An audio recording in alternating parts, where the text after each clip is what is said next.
नमस्कार, शुभ भाई दूज। आप सभी को भाई दूज की ढेर सारी शुभकामनाएं। भाई दूज को लक्ष्मी जी देंगी दीर्घायु का वरदान और यम द्वितीया भी से कहा जाता है। तो क्यों यम द्वितीया इसे कहते हैं और क्यों इस दिन हमें यमुना जी में स्नान करना चाहिए, इसी विषय पर हम बात करेंगे। और इस विषय पर बात करने के लिए हमारे साथ हैं ज्योतिषाचार्य पंडित डॉक्टर दत्तात्रेय होसकेरे जी। चलिए उनका करते हैं स्वागत। पंडित जी नमस्कार, बहुत बहुत स्वागत। नमस्कार। तो हमारे साथ है ज्योतिषाचार्य दत्तात्रेय होसकेरे जी और अब हम उनसे जानेंगे कि इस बार शुभ मुहूर्त क्या है भाई दूज का।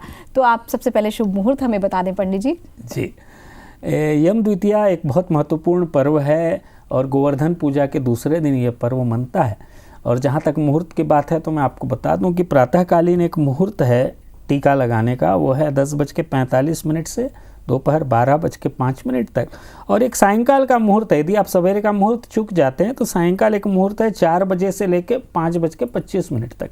इस मुहूर्त में यदि अपने भाई को थाल सजा के उनका टीकाकरण करें, आमंत्रित करें। विशेष रूप से ये पर्व ये है कि भाई जो है बहन के घर जाता है, बहनें भाई के घर नहीं जाएंगी, भाई बहन के घर जाएगा और टीकाकरण होगा, दीर्घायु की कामना होगी, स्वस्ति वचन का पाठ होगा। ये सब करने के उपरांत जो है भाई जो है बहन को उपहार इत्यादि देगा शुभ मुहूर्त में। तो निश्चित रूप से ये पर्व जो है अपनी पूर्णता को प्राप्त करता है। जी पंडित जी, हमने तो ये भी सुना है कि इस दिन यमुना में स्नान करने का बहुत महत्व है, तो इसके पीछे कोई कथा भी है, हम उसके बारे में भी जानना चाहते हैं। जी, असल में विशेष रूप से दीर्घायु का पर्व है और जहाँ तक दीर्घायु की बात है तो निश्चित रूप से यम का उल्लेख आ जाना वहाँ पे स्वाभाविक है। और जहाँ तक कथा की बात है तो मैं आपको बताऊं कि यमुना ने यम और यमुना दोनों भाई बहन हैं, छाया के पुत्र और पुत्री हैं और शनि के भाई और बहन हैं। तो विशेष रूप से यमुना ने यम से प्रार्थना की थी कि वो उनसे मिलने आए। और यम द्वितीया के दिन जो है यम जो है यमुना से मिलने पहुँचे थे यमुना के तट पर। यमुना को यमी भी कहा जाता है। तो वहाँ पे वो तट पर पहुँचे और उसके पश्चात यमुना ने उनका स्वागत किया, स्वागत करके थाल सजा के उनका टीकाकरण किया। और जब टीकाकरण किया गया तो उसके पश्चात यम ने प्रसन्न होकर जो है प्रफुल्लित होकर यमुना से कहा कि यदि आप कोई वरदान मुझसे मांगना चाहती हैं तो अवश्य मांगिए। तो यमुना ने ये वरदान मांगा कि यमुना के तट पर, यानी कि मेरे तट पर या फिर किसी भी अन्य नदी सरोवर के तट पर कोई भी जाकर स्नान करके भाई दूज के दिन, यम द्वितीया के दिन यदि स्नान इत्यादि करने के उपरांत अपने भाई का टीकाकरण करेगा तो भाई को दीर्घायु प्राप्त होगी। और उसके पश्चात और बात मैं आपको बता दूं कि भाई और बहन के संबंध प्रगाढ़ होंगे। ये दोनों ही बातों को लेकर इस दिन का वरदान प्राप्त है।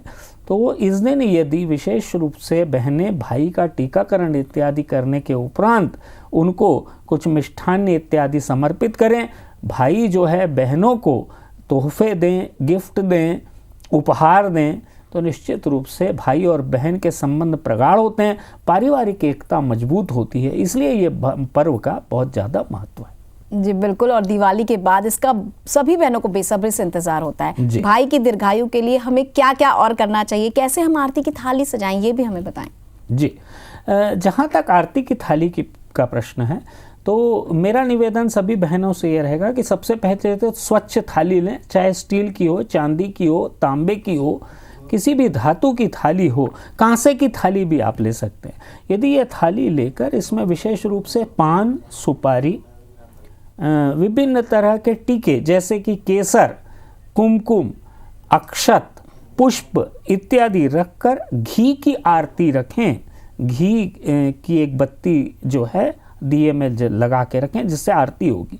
और विशेष रूप से मिष्ठान्न का भी बहुत ज़्यादा महत्व है। मिष्ठान्न रखें, कुछ पुष्प रख लें और जो है इससे जो है आरती इत्यादि उतारी जाएगी।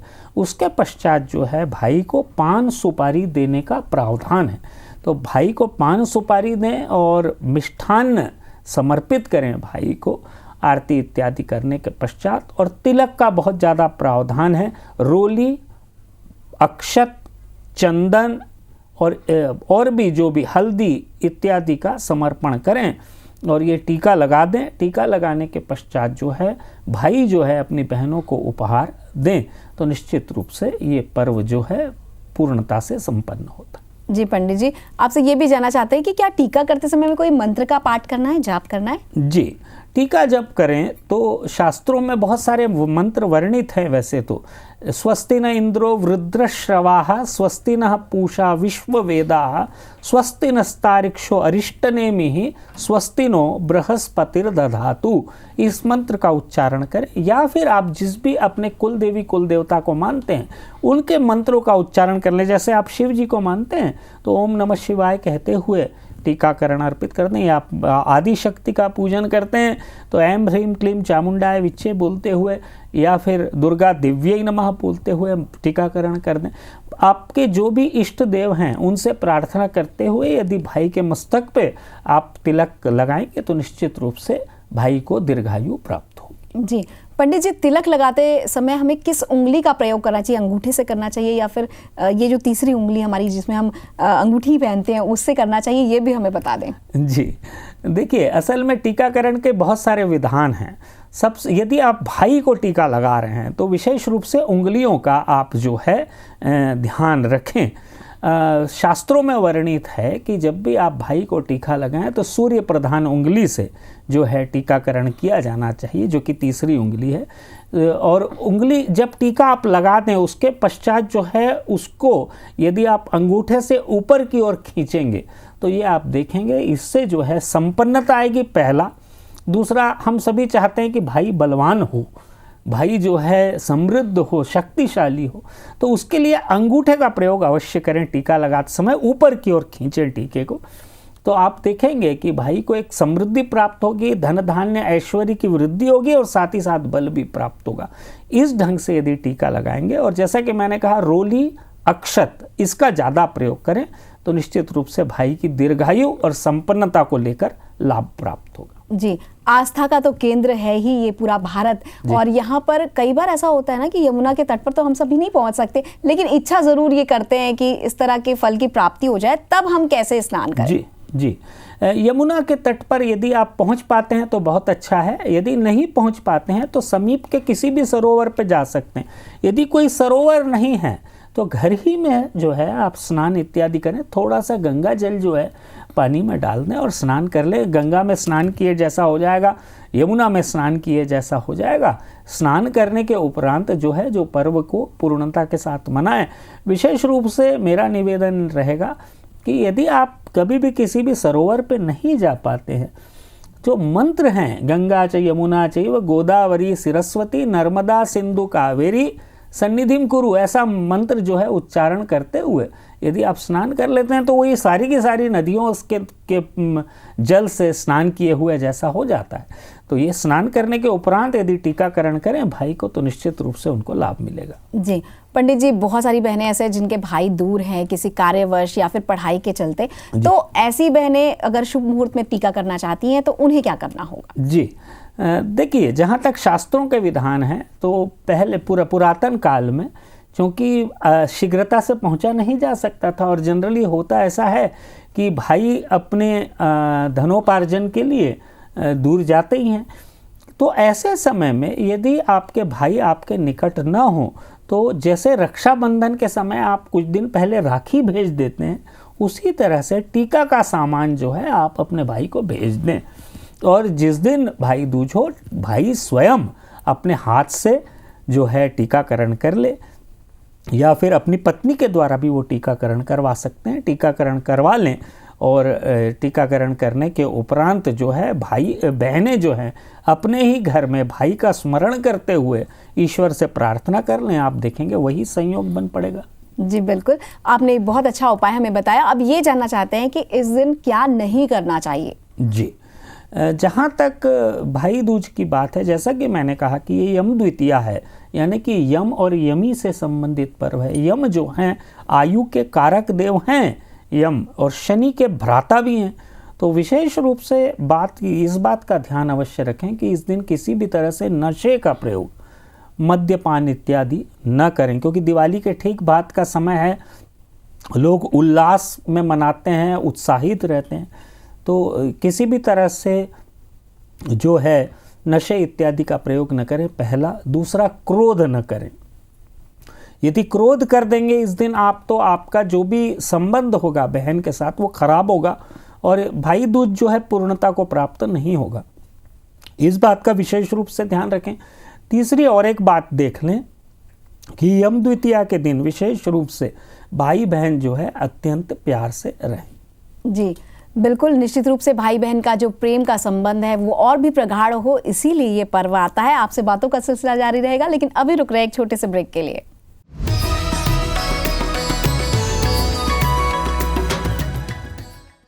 ब्रेक के बाद फिर से आपका स्वागत है। कैसे हम भाई बहन के रिश्ते को और मजबूत बना सकते हैं, क्या कहता है भाई दूज का पर्व, इसी विषय पर हम बात कर रहे हैं। शुभ भाई दूज में चलिए बातों का सिलसिला आगे बढ़ाते हैं। अब पंडित जी आपसे जानना चाहते हैं, जिनके भाई नहीं है वो इस भाई दूज को किस तरह सेलिब्रेट करें। जी देखिए, शास्त्रों में जो वर्णन है, सुभद्रा ने भगवान श्री कृष्ण को अपना भ्राता मानकर उनका जो है पूजन किया था, उनको रक्षा सूत्र बांधा था, ये सब बातें हैं। तो जहाँ तक यदि किसी बहन के भाई नहीं है तो निराश होने की आवश्यकता नहीं है। देवों को अपना भाई बनाया जा सकता है। विशेष रूप से द्वापर युग हमारे सबसे नज़दीक है और भगवान श्री कृष्ण सभी के भ्राता ही हैं। इसलिए भगवान श्री कृष्ण का मंत्र जो है सच्चिदानंद स्वरूपाय विश्वोत्पत्त्यादि हेतवे तापत्रय विनाशाय श्री कृष्णाय वयम नुमा, इस श्रीमद् भागवत का श्लोक है। इस श्लोक को आप पाठ करते हुए यदि भगवान श्री कृष्ण का टीकाकरण कर दें, उनके लिए कुछ वस्त्र अर्पित कर दें, उनकी आरती कर दें भगवान श्री कृष्ण के, तो भाई दूज आपका संपन्न हो जाएगा। इसी तरह से विभिन्न देवों के मंत्रों का जाप करके भी भाई दूज मनाया जा सकता है। और यदि ये करेंगे आप तो निश्चित रूप से स्वयं की उन्नति होगी। बहनों को भी अपनी उन्नति और प्रगति चाहिए, तो भाई दूज खाली भाई की उन्नति के लिए नहीं है, बहनों की उन्नति के लिए भी है। तो बहनें जो भाई को प्रसन्न करने के लिए विभिन्न देवों की आराधना करती हैं, इससे भाई बहन के संबंध तो मजबूत होते ही हैं, साथ ही बहनों को भी लाभ मिलता है। जी बिल्कुल, और हर भाई की इच्छा ये होती है कि जो बहन है वो जहाँ रहे स्वस्थ रहे, उसका परिवार समृद्ध रहे, इसलिए भी ये रिश्ता और मजबूत हो जाता है इस पर्व के माध्यम से। अब ये जानना चाहते हैं, क्योंकि यम द्वितीया भी से कहा जाता है, तो कितने दीपक हमें द्वार पर जलाने चाहिए। जी देखिए, सबसे महत्वपूर्ण बात यह है कि जब हम धनतेरस मनाते हैं तो उस दिन यम दीप दान करते हैं। तो उसी तरह का यम दीप दान जो है सायंकाल के समय, जैसा कि मैंने बताया 4 बजे से लेकर 5:25 के मध्य में, या फिर आप प्रदोष काल में भी, यानी कि सूर्यास्त के 2 घंटे 24 मिनट तक आप जो है यम दीप दान करें। अब यम दीप दान की प्रक्रिया जो है इसको समझना आवश्यक है। यम दीप दान जब भी करें तो गेहूं का प्रयोग अवश्य करें। गेहूं क्योंकि स्वर्ण तत्व है, गेहूं की तासीर जो है उसको स्वर्ण से जोड़ा जाता है, कनक इसलिए कहा जाता है। तो गेहूं जो है उसकी एक ढेरी लगा दें एक थाल के ऊपर, और एक दिया ले लें, दिए में सरसों का तेल रख दें, 4 बत्तियां चारों दिशा की इसमें रख दें। दक्षिण दिशा में, आप जिस भी घर में रहते हैं उसकी दक्षिण दिशा में ये दिए को जलाकर रख दें, तो ये यम दीप दान हो जाएगा। इससे भाई बहन के संबंध प्रगाढ़ होंगे। और सबसे महत्वपूर्ण बात है पूरे के पूरे परिवार को, यानी कि भाई बहन पिता माता सभी को जो है दीर्घायु और प्राप्त होगी और निरोगी काया प्राप्त होगी। इसलिए ये पर्व बहुत ज़्यादा महत्वपूर्ण है।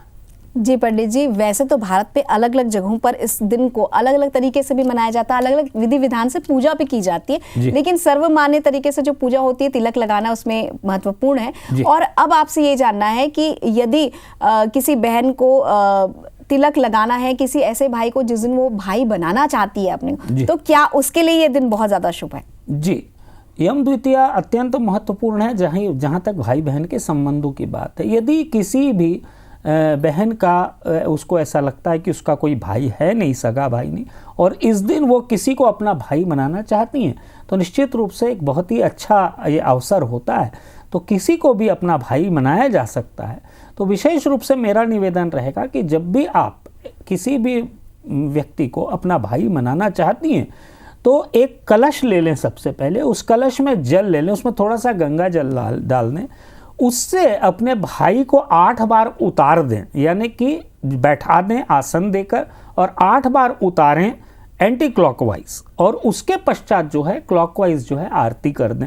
आप देखेंगे कि वही शुद्धता और वही शुभता आपको प्राप्त होगी, जो एक सगे भाई से आपको प्राप्त होती है, और ये संबंध निरंतर कायम रहेंगे लंबे समय तक। तो यदि ये करना चाहते हैं आप, तो निश्चित बहुत अच्छा अवसर है। जी पंडित जी, इतनी महत्वपूर्ण जानकारी हमें देने के लिए बहुत बहुत धन्यवाद आपका। आपको भी भाई दूज की अनंत शुभकामनाएं। सभी को शुभकामनाएं। हम आशा करते हैं कि पंडित जी ने जो उपाय आपको बताए हैं, उसी उपाय से आप अपने भाई को तिलक लगाएंगी, पूजा करेंगी और उसे दीर्घायु बनाएंगे। आप दोनों के संबंध मजबूत हो, इसी कामना के साथ मुझे दीजिए अनुमति। नमस्कार।